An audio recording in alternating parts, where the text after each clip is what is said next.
Bonjour à toutes et à tous. Voilà, alors aujourd'hui j'aurais voulu aborder le sujet de la solitude du chaser pendant le parcours. Donc parce que j'ai parcouru un peu la toile et c'est vrai qu'il y a des vidéos qui en parlent, mais très peu. Et c'est vrai que les chasers, ils se retrouvent dans une très grande solitude après la séparation. Et c'est une solitude d'avoir perdu leur autre, hein, forcément, parce que pour une fois dans leur vie, ils se sont sentis complets, se sont sentis vivre, hein, tout simplement. Et c'est vrai que le chaser, avant sa rencontre avec le runner, il a une vie qui est quand même assez cadrée. C'est-à-dire que le chaser, il a sûrement, il peut être en couple, il peut être marié dans une vie très établie, il peut être professionnellement accompli. Moi, dans mon cas, j'avais des enfants, j'avais été mariée, j'étais divorcée, mais je me sentais bien dans ma vie. J'avais un entourage qui me semblait solide, j'avais une vie qui était pas mal. Et j'étais même arrivée à un point à me dire, mais je suis bien toute seule, je suis très bien, ma vie va bien, tout se passe bien, je souffre pas de solitude, j'ai un entourage sympa, tout va bien. Moi, quand j'ai connu mon autre, j'étais dans une complétude un peu factice parce que je me suis rendu compte après que c'était pas enfin finalement c'était pas ça la complétude, pas du tout. Alors c'est vrai que lorsque le chaser rencontre son runner, il se sent à l'aise de suite parce que le chaser en général est quelqu'un d'assez pudique sur ses sentiments et enfin, physiquement, le chaser, en général, il a une certaine pudeur. Et c'est vrai que toutes ces barrières, avec le runner, elles vont sauter.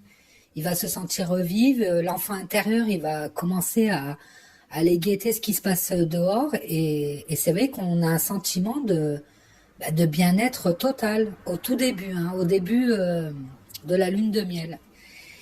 Et quand la séparation survient, le chaser, il se retrouve un peu une main devant, une main derrière, à se demander qu'est-ce qui n'a pas fait de bien, pourquoi ça n'a pas marché. Et forcément, le chaser va avoir un moment de repli sur soi. C'est-à-dire que le chaser, il a besoin voilà, de se retrouver face à lui-même, de réfléchir, de poser les choses, de les analyser, de les décortiquer pour comprendre ce qui n'a pas été et ce qu'il aurait dû faire et ce qu'il a fait qu'il n'aurait pas dû faire, voilà. Ça, c'est un peu, enfin, moi, je parle pour moi, ça a été mon cas en tout cas. Parce que le chaser, il a quand même une facilité à se remettre en question, hein. Il a cette faculté de quand même, voilà, de se remettre en question, il a déjà, de toute façon, le chaser, même avant la rencontre avec son autre, il a déjà pratiqué l'introspection, hein. C'est-à-dire, c'est pas quelqu'un qui il peut hein, accuser les autres, être de mauvaise foi comme tout être humain, mais le chaser, il a quand même cette faculté de reconnaître ses torts. Ça c'est vrai. Et c'est vrai que quand survient la séparation d'avec son autre, il se retrouve démuni. Donc il va quand même s'accrocher parce que c'est quand même quelqu'un qui est ancré dans la 3D, donc il va essayer de se raccrocher au matériel, aux gens qui sont autour, mais il va vite se rendre compte que c'est plus trop aligné. Il va se rendre compte que finalement, là, il est en train de vivre quelque chose, un tsunami intérieur, quelque chose de très intime, de très profond, et il va essayer de chercher, hein, il va essayer de se confier, il va essayer de comprendre. Donc il va faire des recherches sur Internet, il va essayer de... Mais sans... Ça, je parle pour les chasers qui n'ont pas la notion de flamme jumelle, qui ne connaissent pas le parcours ni le lien. Et il va vite se rendre compte que finalement, c'est un entourage qui est un peu surfait. Le problème du chaser, c'est que c'est quelqu'un qui a beaucoup donné de sa personne. C'est quelqu'un qui a toujours été à l'écoute des autres. C'est quelqu'un qui a toujours été là quand on avait besoin de lui. Le chaser, vous l'appelez à 22h30 parce que vous êtes pris la tête avec votre petit copain ou avec votre patron. Le chaser va vous écouter jusqu'à minuit, 1h du matin sans souci. C'est-à-dire que le chaser, c'est quelqu'un qu'on n'hésite pas à déranger quand on a besoin. On sait que le chaser, il est là. On sait que le chaser, il a une bonne écoute. Mais le problème, c'est que le chaser, ben, il n'a pas cette facilité à se confier. Donc, le chaser, il a toujours affronté les problèmes, il a toujours essayé d'affronter tout seul. Et finalement, ben, quand il arrive à un point, ben, au point zéro, quand il se retrouve au plus mal, ben, il se rend compte que ben, soit l'entourage ben, n'est pas enclin à l'écouter parce que ben, l'entourage, il a l'habitude que ce soit lui qui s'exprime et que le chaser soit à l'écoute, où il va se rendre compte très rapidement que personne ne peut comprendre sa détresse.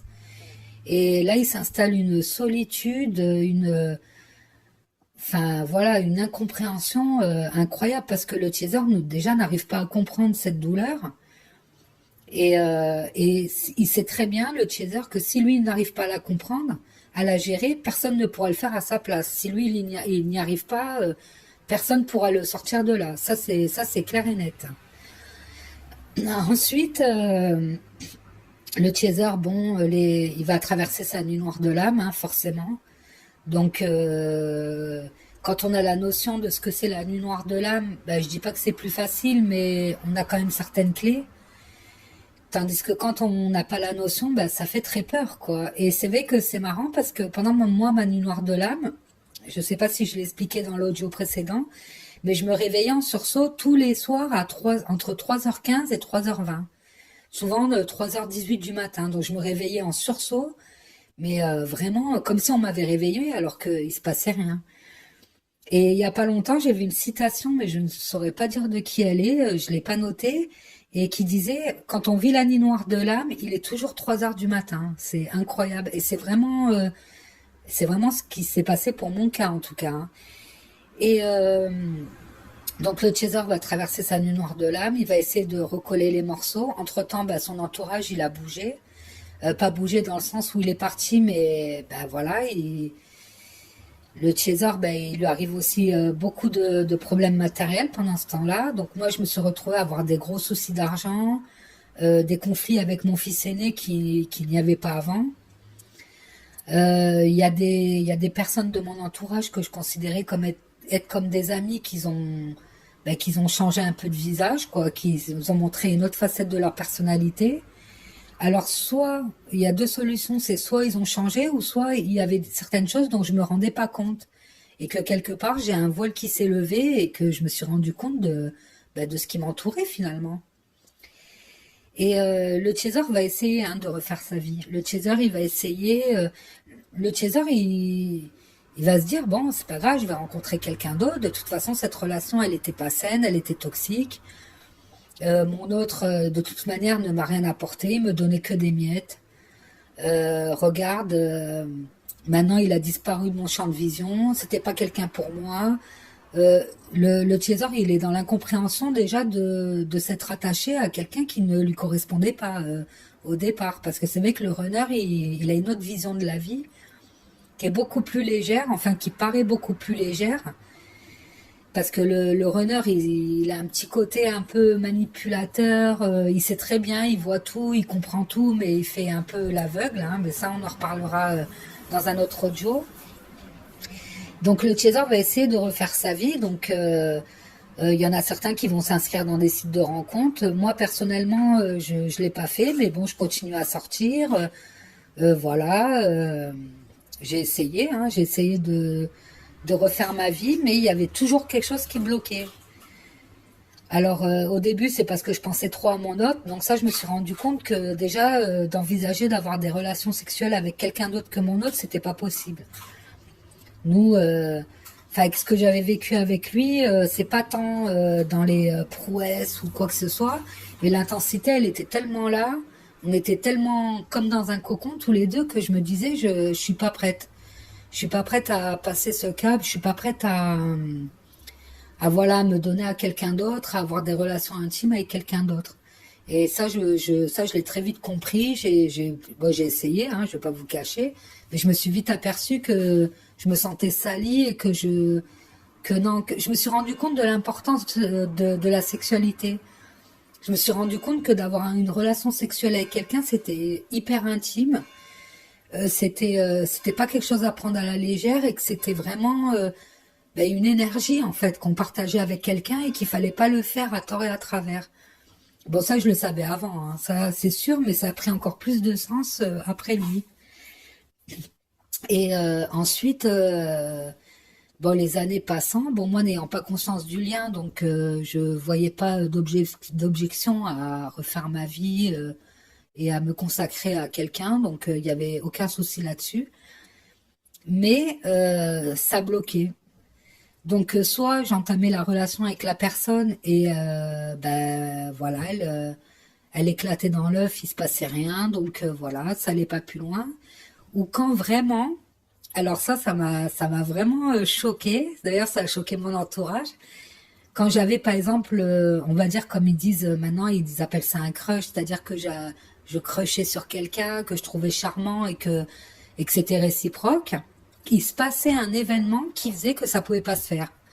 Donc soit l'ex qui datait de 4 ans en arrière, qui n'avait plus jamais donné de nouvelles, elle revenait dans la vie du garçon, du monsieur. Donc finalement notre relation elle pouvait pas se faire. Un autre, il y a eu le confinement, donc on s'était pas échangé nos coordonnées. Donc moi comme j'ai arrêté de travailler après le confinement, pardon, hein, il y a un peu les bruits d'extérieur. Donc ben, on s'était pas échangé nos coordonnées, donc finalement on s'est jamais revus. Mais il y avait toujours quelque chose qui bloquait. Et par contre j'ai eu une relation avec quelqu'un et qui a, bah alors lui il était très yang, hein, c'était le mâle alpha, et il était très directif. Et je me rappelle qu'un jour il m'a fait un scandale, enfin du fait que je pouvais pas aller manger avec lui et il m'avait incendié. Comment ça, tu me fais un faux bon, moi j'ai tout préparé, je t'attendais. Et quand j'ai vu à quel point il était directif, contrôlant, je me suis dit, mais c'est pas possible, j'étais pas comme ça quand même. Mais c'est horrible les gens comme ça, mais j'espère que je l'ai pas été. Et je l'ai été, hein. Je l'ai pas été forcément, j'ai essayé de l'être avec mon hôte, mais en mettant des gants de velours parce que j'étais consciente que lui, il fallait pas trop le brusquer, donc je marchais un peu sur des œufs. Mais par contre, avec mes autres compagnons, je me rendais compte que j'étais hyper contrôlante, hyper des fois caractérielle, dure, pas beaucoup d'empathie, de compromis. Je me suis rendu compte à quel point j'étais dure. Et ça m'a ouvert les yeux et ça m'a fait peur. Je me suis dit, mais oh, mon Dieu, mais c'est horrible d'être comme ça, c'est horrible. C'est horrible à vivre. Je plains mes anciens compagnons. Donc ça, j'ai travaillé dessus, mais ça, à ce moment-là, j'étais pas encore consciente du lien. Donc j'avais quand même des petits red flags un peu parsemés à gauche et à droite qui me faisaient comprendre que, ben regarde, t'as vu comment tu es, t'as vu comment tu penses, ben on va te montrer ce que ça fait quand toi tu le subis. On va te montrer tes comportements, on va te montrer tes lacunes, on va te montrer tes erreurs, tes erreurs tes mauvais choix. On va tout te montrer. J'avais l'impression que c'était des fenêtres qui s'ouvraient à chaque fois. Et c'est vrai que les chasers, j'ai l'impression que on est donc il y a certains chasers qui vont rencontrer des âmes sœurs pour travailler, pour voilà parce qu'ils ont un chemin à faire avec une âme sœur, et d'autres chasers comme moi qui sont dans la solitude la plus totale. Hein. Et je parle pas amicale, mais amoureuse. C'est-à-dire qu'il y a des chasers qui sont amenés à travailler seuls, parce qu'on les oblige.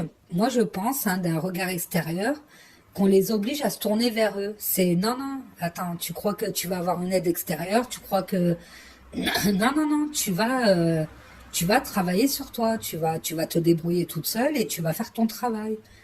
Et tu vas pas aller, voilà, te reposer sur quelqu'un ou attendre que quelqu'un le fasse à ta place. Et aussi pour mon cas, je pense aussi que moi, je suis quelqu'un quand je m'engage, hein. C'est-à-dire que moi, j'ai quand même une peur de l'engagement. Parce qu'on parle du runner qui a peur de perdre sa liberté, mais le chaser, il a peur de perdre sa tranquillité. Donc pour pas la perdre, ben, il y a certaines choses qu'il va pas accepter ou qu'il va pas vouloir faire. Et c'est vrai que si là dans les années qui ont précédé, si j'avais rencontré une âme sœur, quelqu'un avec qui j'étais bien, qui était correct avec moi, qui était gentil, que j'aurais aimé, qui m'aurait aimé, Ben, je peux vous dire que si j'avais appris que j'étais flamme jumelle, ça n'aurait, enfin, je sais pas, je me serais concentrée sur cette personne-là. Tout ça parce que je me serais engagée. C'est quelqu'un qui aurait mérité mon engagement. Donc je n'aurais pas pu le trahir. Mais ça, c'est moi, c'est ma vision à moi, hein, ça. Et c'est vrai que je me dis que c'est peut-être pour ça que j'ai été un peu isolée de tout ça, parce que c'est incroyable. Et même mes amis, quand elles me disaient, bah alors, avec un tel, t'en es où? Tu continues à parler avec lui? Bah, je dis, bah non, tu sais, son ex, elle a ressurgi, bah non, bah tu sais, avec le conflit. Et mes copines me disaient, mais c'est pas possible, tu t'as vraiment pas de chance. On dirait que on veut pas que tu sois en couple. Et voilà, donc c'était pour dire que la solitude, dans certains parcours de certains chasers, elle est nécessaire. C'est pas une punition, c'est pas que vous n'êtes pas quelqu'un de bien ou pas quelqu'un d'aimable, c'est pas que vous ne méritez pas l'amour, c'est juste qu'on vous demande de vous concentrer sur vous. On vous demande de vous recentrer sur vous, de prendre soin de vous, de vous, bah, vous donner de l'amour. Après, bon, moi j'ai cette notion de dire, bon, on doit s'aimer, et voilà, faut se suffire à soi-même. Moi, je suis pas très d'accord parce que, enfin, on le voit, que ça soit même dans le monde animal, enfin, les duos, ils existent partout, quoi. Je veux dire, un enfant quand il naît, là, enfin, il a besoin de sa mère. Enfin, il y a eu des expériences qui ont été faites sur des bébés en manque d'affection, où des bébés se laissaient littéralement mourir. Hein. Vous regardez sur le net, je sais plus le nom de l'expérience, mais c'est véridique, c'est avéré. Et c'est vrai qu'on a on a besoin de contact, on a besoin de relationnel, d'amour, on a besoin de sexualité aussi, on a besoin de charnel. Ben voilà, on va pas se mentir, hein, c'est donc moi je suis d'accord avec ça, mais je me dis voilà, enfin on a quand même voilà, pas tout le monde, il y a des gens qui sont très bien seuls, mais bon, voilà, au bout d'un moment, ben on va peut-être avoir des envies et c'est humain, c'est naturel. Donc c'est vrai que moi je suis plus pour voilà, de prendre soin de soi, de faire attention à soi, de s'aimer soi, de se respecter surtout, ça c'est très important, parce que quand on se respecte, on ne laisse plus personne vous manquer de respect, parce que le chaser, il a tendance à se faire envahir, comme c'est quelqu'un qui est sauveur hein, de nature, il a tendance un peu à avoir du mal à mettre des barrières. Et ça, c'est très difficile, c'est-à-dire que le chaser, quand il apprécie quelqu'un, il a du mal bah, à préserver une certaine intimité. Donc ça c'est difficile. Moi je l'ai travaillé parce que c'est vrai que je suis quelqu'un qui avait un entourage très fermé, mais en même temps qui était là quoi, qui tournait un peu autour de moi parce que moi j'étais un peu le phare un peu, hein. Donc c'est vrai qu'à la longue ça devient fatigant. Et surtout qu'après la relation qu'on a eue avec son hôte, quand on s'est rendu compte que tous les efforts qu'on a faits n'ont servi à rien, ben on se dit ben mince alors moi je fais quoi dans l'histoire? Enfin lui, il continue sa vie, il fait sa vie, et puis moi, je suis là, je suis sur le carreau, quoi. Donc, ouais, voilà, je m'égare. Mais pour dire que, voilà, après, si vous rencontrez une âme sœur, c'est bien. C'est que c'est comme ça, c'est que l'âme sœur doit être là. Si votre hôte, il est avec une âme sœur, il est avec parce qu'on appelle ça des tierces. Moi, je pense que c'est des âmes sœurs, hein. Je pense ils ont des chemins à faire avec d'autres personnes et comme nous, on peut avoir des chemins à faire avec d'autres personnes. Et c'est juste quoi. Enfin, je veux dire, il y a pas à fustiger les tierces. Les tierces, elles sont là. C'est le choix qu'ils ont fait. C'est peut-être un choix, certainement même un choix d'incarnation qu'ils ont fait tous les deux de se trouver pendant le parcours voilà de faire un chemin ensemble. Et c'est juste quoi. Donc si une âme sœur se présente, acceptez-la. Ne vous fermez pas à d'autres relations. Moi, pour ma part, moi, ça se ferme tout seul, donc voilà. Moi, et puis j'ai pas la bonne clé peut-être. Mais si une âme sœur se présente, laissez faire les choses, laissez faire les choses. C'est voilà. Moi, je me dis que si je rencontre une âme sœur, quelqu'un de bien, ben c'est possible que ma flamme jumelle, mais je pense pas que je l'oublierai. Ça, je sais que je l'oublierai pas, mais j'accepterai le fait d'être en couple avec quelqu'un d'autre et que lui continue sa vie de couple avec sa tierce. Donc voilà. Donc c'était un petit monologue comme ça, vite fait, et voilà. Ben, je vous souhaite une bonne journée ou une bonne soirée pour ceux qui m'écoutent le soir et je vous dis à très bientôt. Au revoir.